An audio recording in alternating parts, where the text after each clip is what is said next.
Hello everyone! And day in my life is Girl Mandal Vlog as a small content creator at age of 30. Mapapasabi ka talaga ng I for the go!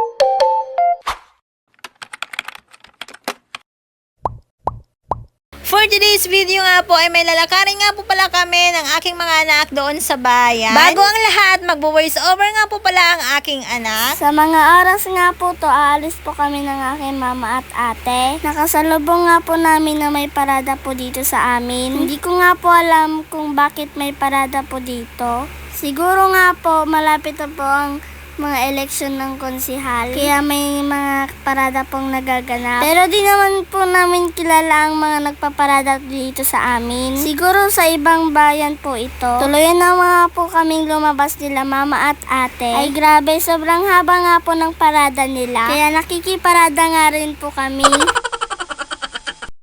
Fast forward na nga po tayo, nandito na po tayo sa bayan. Bali dito nga po pala kami pupunta sa Welte. May importante nga po kaming aasikasuhin dito. Kaya nagpark na muna po si mama dito sa gilid. Para naman sa ganon, maaasikaso na ni mama ang kanyang aasikasuhin. Oh my God guys, ganito palang pakiramdam kapag nagbo-voice over ako, kinakabahan. Wala naman pong nanonood sa akin na nagbo-voice over. Basta kinakabahan lang po. Hindi ko na po first time sa pagbo-voice over sa mga vlog ni mama. Sa tagal na nga rin po ng panahon, ngayon lang po ulit ako nag-voice over. Kaya po siguro ako ay kinakabahan. Pinuntahan na nga po ni mama ang mga staff para kausapin nga po sila. Habang nanghihintay nga po sila mama sa nag-uusapan ng mga staff, ay tumingin-tingin nga muna kami ng mga motor.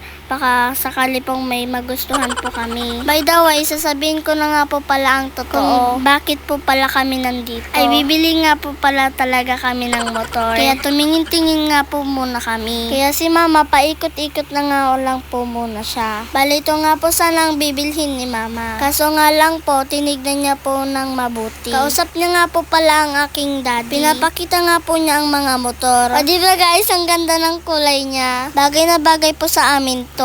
Kaya po kung may balak po kayong bumili dito ng motor, wag na po kayong bumili dito. Dahil mabubudol lang po kayo. Char-char lang po guys. Ito na nga po pala ang katotohanan. Bali follow up na po ni mama ang plaka ng motor namin. 6 na taon nga po na wala pong plaka ang motor namin. Kaya pumunta nga po kami ulit dito para i-follow up. Kaya sa tagal na nga po nagpa-follow up ni mama. At finally, hindi po in-expect ni mama na makukuha na nga po niya yung plaka po ng aming motor. Kaya habang hinihintay po namin na yung plaka ng motor, tinali-talian ko nga po muna ang buhok ni mama. Para po sa ganon, hindi po ako maboring. At ito na nga guys, ang plaka ng aming motor. Tuwang-tuwa nga po pala si mama dyan dahil po kuha niya na po ang plaka ng motor. Kaya umalis na nga po kami agad-agad. Kaya nagpa-cute nga po muna ako dyan sa camera.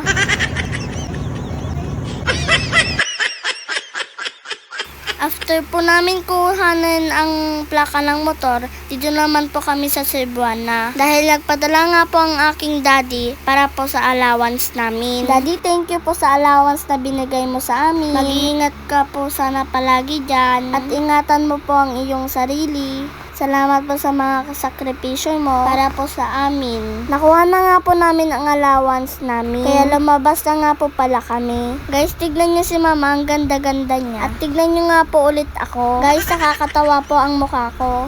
Para po akong unggoy. Favorite ko po kasi ang saging, kaya po ako nagkakaganyan. Nagmumukha po akong monkey.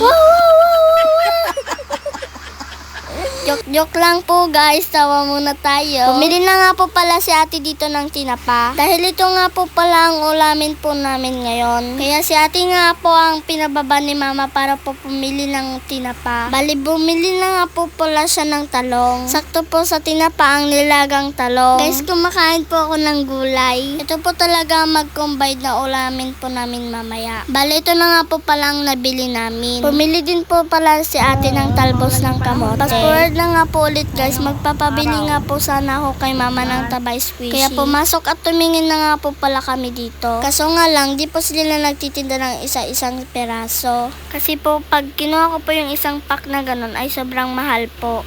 Kaya lumipat na nga po kami kung saan po kami bibili ng Taba Squishy. Kaya sa loob ng palengke na nga po pala kami bibili. Puti nga po dito ay medyo mas mura. Kaya ang pinili ko pong kulay is color pink. At kay ate naman po ay color black. Guys, ano pong masasabi nyo? Maganda po ba? Guys, ang saya-saya ko po pala dyan na binilihan po kami ni mama niya ng Taba Squishy. After nga po namin bumili ng Taba Squishy, ipapakabit nga po sana ni mama ang plaka ng motor. Kaso nga lang po, di na po natuloy. Dahil nga po wala po silang tornilyo na kulay gold. At tignan nyo nga po tong pusa, napaka-cute. Hanggang dito na lang po ang aming vlog, guys. Salamat po sa inyong pagsuporta. Salamat po sa mga walang sawang nanonood sa aming mga vlog. See you in next time, guys. Thank you for watching.